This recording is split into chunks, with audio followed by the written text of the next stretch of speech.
저는 올해 83입니다. 지난주에 딸아이가 전화를 해서 그러더군요. 엄마, 이제 앞으로 어디서 사실지 얘기 좀 해야 할 것 같아요. 무슨 뜻인지 알았죠. 몇 달 전부터 계속 그 얘기를 돌려서 하더라고요. 요양원, 시설, 안전한 곳 말이에요. 저는 김영숙입니다. 그리고 여러분께 나이 들어서 도움이 필요할 때 제가 배운 것들을 말씀드리려고 해요. 왜냐하면 다들 얘기하는 선택지들, 자식 집에 들어가서 사는 것, 간병인을 고용하는 것, 시설에 가는 것, 그게 유일한 선택은 아니거든요. 그리고 때로는 좋은 선택도 아니에요. 만약 여러분이 저보다 젊으시다면 부모님을 위해 이런 걸 고민하고 계실 겁니다. 제 또래시라면 아마 본인을 위해 생각하고 계시겠죠. 어느 쪽이든 저는 거의 다 해봤어요. 그래서 실제로 무엇이 효과가 있었는지 그리고 무엇이 그렇지 않았는지 말씀드리고 싶습니다. 영수 씨가 돌아가신 후 저는 태어나서 처음으로 혼자 살게 됐어요. 46년간의 결혼 생활, 그러다 갑자기 저 혼자만 남았죠. 처음에는 괜찮았어요. 요리도 할 수 있었고 청소도 하고 제 일은 제가 처리할 수 있었어요. 집이 조용했지만 괜찮다고 오히려 그게 좋다고 스스로를 설득했죠. 그런데 점점 변화가 생기기 시작했어요. 처음엔 작은 것들이었죠. 지하에서 올라오면 숨이 차더라고요. 병뚜껑을 열 때 손이 떨렸어요. 방에 들어갔다가 왜 들어왔는지 까먹곤 했죠. 어느 날 아침 샤워하고 나오다가 미끄러졌어요. 수건거리를 잡아서 넘어지진 않았지만 정말 무서웠습니다. 그날 밤 침대에 누워서 생각했어요. 다음번엔 못 잡으면 어쩌지? 넘어져서 며칠 동안 아무도 날 못 찾으면 어떡하지? 그래서 딸한테 전화했어요. 혹시 거기 가서 좀 지낼 수 있냐고, 몸이 좀 괜찮아질 때까지만이라도. 딸은 바로 그러래요. 진작 말했어야 한다고. 사위도 친절했고 손주들도 좋아하는 것 같았어요. 첫 주는 좋았어요. 가족들과 저녁 먹고 대화하고 누군가에게 소중한 사람이라는 느낌을 다시 받았죠. 그런데 현실이 보이기 시작했어요. 딸도 사위도 둘 다 일을 해요. 손주들은 학교 가고 학원 가고 친구들 만나고 둘째 주쯤 되니까 저는 대부분의 시간을 그 집에서 혼자 있게 됐어요. 제 집에서 혼자 있던 것과 똑같았죠. 단지 이젠 남의 공간에서 혼자 있는 거였어요. 작은 마찰들이 생기기 시작했죠. 엄마, 소금 좀 덜 쓰시면 안 돼요? 혈압 때문에. 엄마, TV 소리 좀 줄여주세요. 애들이 숙제해요. 엄마, 우리 토요일에 나가야 하는데 혼자 계셔도 괜찮으시죠? 잔인하게 구는 건 아니었어요. 그냥 자기 삶을 사는 거였죠. 그런데 제가 방해가 되는 거예요. 어느 날 저녁 딸이 동생한테 전화하는 걸 우연히 들었어요. 내가 당연히 해야 하는 일인 거 알지만 솔직히 너무 힘들어. 마트 가는 것도 엄마 걱정하면서 가야 해. 제가 들으라고 한 말은 아니었죠. 그런데 들었어요. 그리고 깨달았어요. 자식과 사는 게 외로움을 덜어주는 게 아니라는 걸. 때로는 외로움을 더 심하게 만든다는 걸. 왜냐하면 사람들에 둘러싸여 있는데도 여전히 투명인간 같은 느낌이거든요. 석 달 후 딸한테 집에 가겠다고 했어요. 딸은 안전하지 않을까봐 걱정했지만 저는 고집을 부렸죠. 제 공간이 필요했어요. 짐이 되는 느낌을 그만 받고 싶었어요. 집에 돌아왔을 때는 안도감이 들었어요. 하지만 동시에 제가 더 이상 할 수 없는 것들의 무게도 느껴졌죠. 계단이 점점 힘들어졌어요. 요리하면 녹초가 됐고 물건을 자꾸 떨어뜨리고 잊어버리고 어느 날 오후 전구를 가려고 하는데 손이 너무 심하게 떨려서 포기할 수밖에 없었어요. 그냥 부엌에 서서 그 나간 전구를 보면서 생각했죠. 이렇게 되는구나. 이렇게 스스로를 돌볼 수 없게 되는구나. 그래서 도움을 받기로 했어요. 일주일에 몇 번 와서 청소하고 요리하고 심부름 해줄 사람. 첫 번째 분은 이정희 씨였어요. 좋은 분이었죠. 50 중반쯤 일 잘하시고. 처음엔 낯선 사람이 우리 집에 와서 제 물건을 만지고 부엌을 재정리하는 게 이상했어요. 하지만 적응했고 도움이 됐어요. 한동안은요. 그러다 청구서가 오기 시작했어요. 주 몇 회만 와도 한 달에 150만 원이었어요. 제 국민연금으로는 그중 3분의 1 정도밖에 안 됐죠. 저축한 돈이 있긴 했어요. 하지만 매달 통장 잔고가 줄어드는 걸 보니 계속할 수가 없었어요. 그리고 다른 문제들도 있었어요. 작은 것들이 쌓여갔죠. 저는 식사 후 바로 설거지하는 걸 좋아해요. 정희 씨는 좀 놔두었다가 하는 걸 선호했고요. 수건 개는 방식도 제 방식이 있는데 정희 씨는 자기 방식이 있었어요. 작은 차이들이었죠. 하지만 신경 쓰였어요. 왜냐하면 제 집인데 갑자기 제가 다른 사람의 방식에 맞춰야 하니까요. 그러다 정희 씨가 그만뒀어요. 집안일이 생겼다고 못 오겠다고. 그래서 다시 새 사람을 구해야 했어요. 다른 사람, 다른 습관 모든 게 달라요. 세 번째 분은 한 달 있었고 네 번째는 2주. 새 사람이 올 때마다 모든 걸 다시 설명해야 했어요. 어디에 뭐가 있는지, 뭐가 필요한지, 어떻게 하는 걸 좋아하는지 지쳤어요. 그리고 여전히 감당할 수 없는 돈을 쓰고 있었죠. 그래서 서비스를 끊었어요. 이제 선택지가 없었어요. 그렇게 생각했죠. 딸이 한 곳을 찾았어요. 차로 20분 거리에 있는 요양원, 한 달에 300만 원, 깨끗하고 평판 좋고 의료진도 있고 딸이 한 달만 해보래요. 그냥 어떤지 보시라고요, 엄마. 동의했어요. 혼자 알아보는 게 지쳤거든요. 입소하던 날은 이상한 느낌이었어요.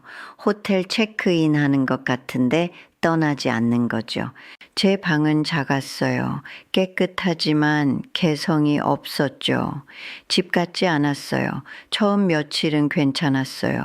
다른 어르신들을 만나고 화투도 치고 같이 식사하고 음식도 괜찮았고요. 하지만 첫 주가 끝날 무렵 갇힌 느낌이 들기 시작했어요. 6시 반에 기상, 7시 반에 아침, 정고의 점심, 5시에 저녁. 저는 평생 5시에 저녁을 먹어본 적이 없어요. 하지만 그때 주거든요.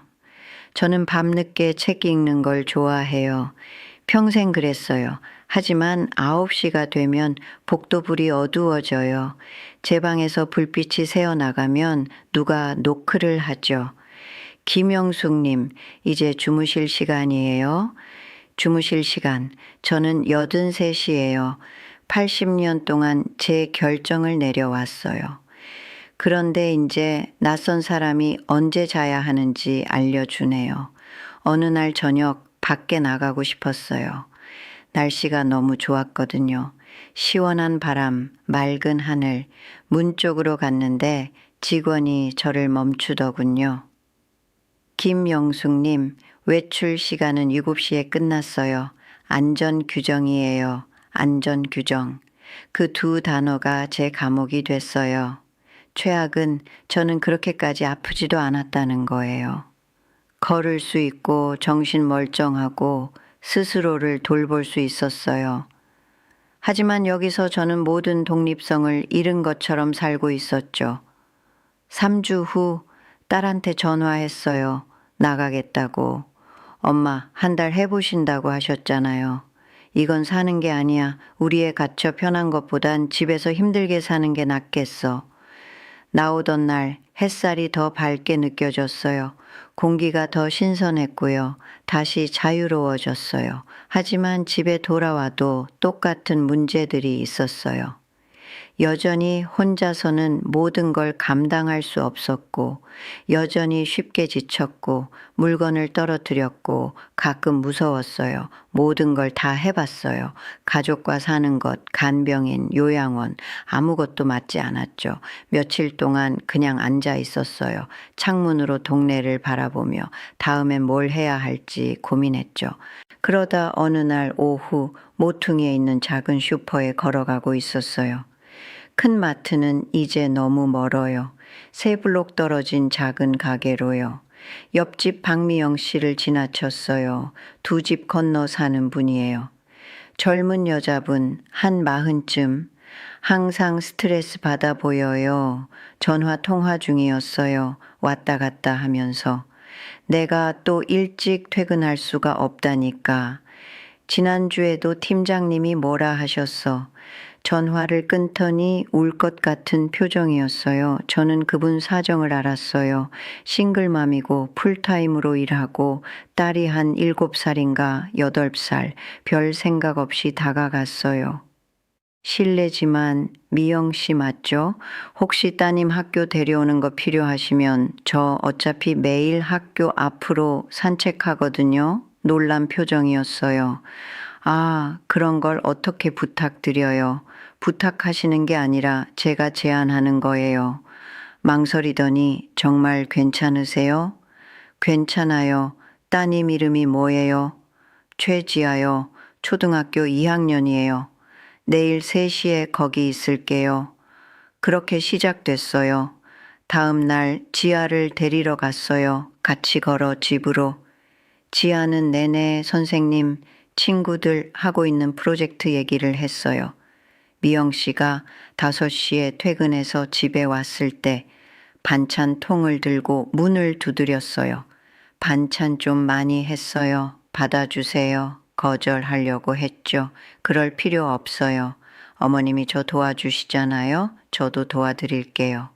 그게 우리 루틴이 됐어요. 저는 매일 지아를 데려왔고 미영 씨는 일주일에 몇 번 반찬을 가져왔어요. 하지만 그 이상이 됐어요.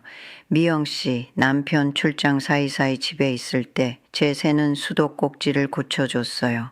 제가 못 갈던 정우도 갈아줬고요. 미영 씨는 제가 온라인 뱅킹하는 걸 도와줬어요. 무거운 것들은 배달시켜서 받도록 설정해줬고요. 지아는 제게 그림을 그려줬어요. 냉장고에 붙였죠. 저를 영숙 할머니라고 부르기 시작했어요. 어느 날 저녁 미영 씨가 그러더라고요. 할머님, 진짜 저희 인생을 바꿔주셨어요. 전엔 정말 익사할 것 같았거든요. 저는 웃었어요. 나도 그래. 쓸모 있다는 게 어떤 느낌인지 까먹고 있었는데 그거였어요. 제가 놓쳤던 게 바로 그거. 저는 누군가가 절 돌봐주는 게 필요한 게 아니었어요. 여전히 중요한 사람이 되는 게, 여전히 줄 수 있는 게 있다는 게 필요했던 거예요. 자, 이게 모두에게 답이라는 건 아니에요. 여러분 상황은 다를 수 있어요. 저보다 더 아프실 수도 있고, 가족과 사는 게 정말 잘 맞을 수도 있죠. 하지만 제가 배운 건 이거예요. 완전한 독립과 완전한 의존 사이에서 선택할 필요가 없다는 거. 그 사이에 공간이 있어요. 통제권을 포기하지 않고도 도움을 받을 수 있어요. 자신을 지치게 하지 않으면서도 기여할 수 있고요. 공동체가 돈보다 중요해요. 저는 간병인한테 수백만 원을 썼지만 여전히 외로웠어요. 지금은 거의 돈을 안 쓰는데 몇 년 만에 가장 연결되어 있다는 느낌을 받아요. 왜냐하면 돈은 서비스를 사지만 관계는 살 수 없거든요. 미영 씨는 제가 돈을 주니까 도와주는 게 아니에요. 제가 도와주니까 도와주는 거죠. 그게 달라요. 저는 여전히 가치 있는 걸 줄 게 있어요. 시간이 있고 경험이 있고 아이를 학교에서 집까지 데려올 수 있고 누군가 얘기할 사람이 필요할 때 들어줄 수 있어요. 나이가 들었다고 쓸모 없어지는 게 아니에요. 단지 줄 수 있는 게 바뀔 뿐이죠. 저는 83이에요. 혼자 살아요. 하지만 외롭지 않아요. 그리고 제가 감당 못할 날을 기다리고 있지 않아요. 지금을 살고 있어요. 오늘을. 제 방식대로. 언젠가는 더 많은 도움이 필요할지도 몰라요. 결국 요양원에 가게 될 수도 있고요. 하지만 지금은 저는 여기 있어요. 여전히 쓸모 있고, 여전히 연결되어 있고, 여전히 저 자신이에요. 이 관계에 감사해요. 미영 씨와 지아한테, 안부를 물어주는 이웃들한테, 여전히 줄 게 있다는 것에, 전통적인 선택지들을 해본 후에도 포기하지 않은 것에 감사해요. 제 삶에 정말 맞는 걸 계속 찾은 거예요. 저와 함께 앉아서 들어주셔서 감사합니다. 늙어가면서도 사라지지 않는 방법을 찾는 할머니 얘기를요. 혹시 또 저와 앉고 싶으시면 저는 여기 있을게요. 여전히 찾아가고 있어요. 여전히 제 길을요. 몸 건강히 돌보세요. 그게 어떤 모습이든요.